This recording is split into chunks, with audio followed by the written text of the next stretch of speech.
food policy has been overlooked and sidelined in our politics for far too long. Empty shelves, crops underwater in flooded fields, food bank growth and the growing obesity crisis demand that it enjoys more of our focus in the next decade than it had in the last. I want to see a greater focus on the quality and resilience of the food we eat and the quality of the air we breathe. Our new focus on food is for life and not just for coronavirus. Mr. Speaker, at the very heart of this debate today is a very simple question that the honourable member opposite alluded to in his opening remarks. What kind of country do we want to be? One where farm standards are a pawn in a trade deal with our values traded for market access, or a nation that says Britain is a force for good in the world and upholds our high standards for food grown locally and food that is imported alike? At a time of climate crisis, we must choose to rebuild better, greener, more sustainable and fairer than we had before. This legislation nearly entirely omits food and therefore doesn't even begin to solve all the problems that the virus has both caused and revealed. The promise from the Conservative manifesto says, in all our trade negotiations, we will not compromise on our high environmental protections, animal welfare and food standards. These words are meaningless unless they're backed up by law.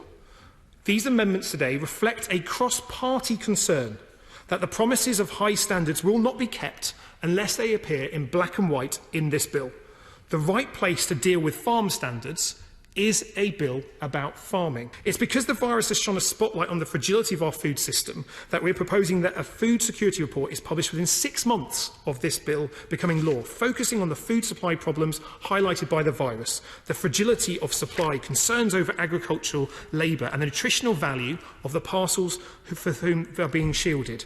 Ensuring food parcels are nutritionally balanced and culturally appropriate is necessary to ensure that those who are being shielded can receive the benefits of a good diet and not be compelled to head out to the shops to ensure that they can eat healthily, as that would defeat the purpose in the first place.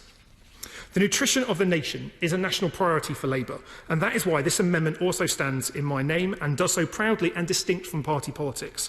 But because the shortage of food and the rising incidences of food poverty scream out and demand our rational consideration of the causes of the crisis.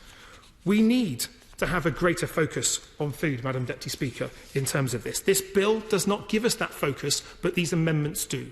The amendments on food standards are what our farmers are asking for, are what the public expect, and indeed was what was in the Conservative Party manifesto. So I ask the Minister to look at those amendments, to back them, to recognise that it's Labour MPs, Conservative MPs, farmers and environmental groups that all stand united here. I hope the Minister will do the right thing and ensure that food poverty is addressed and that farm standards can be upheld proudly, ensuring that no farmer is undercut in future trade deals. Speaker, Labour will not allow farmers to go out of business to secure a trade deal with Donald Trump. It's unusual for any party to vote against the third reading of the bill, but we will vote against this bill today because the issue of farm standards for our food is not a technical one. It's fundamental to what kind of country we are. We support high standards for our British farmers and we demand that all food imported into our country after our Brexit transition period adheres those same high standards that our British farmers have to adhere to as well. Yeah.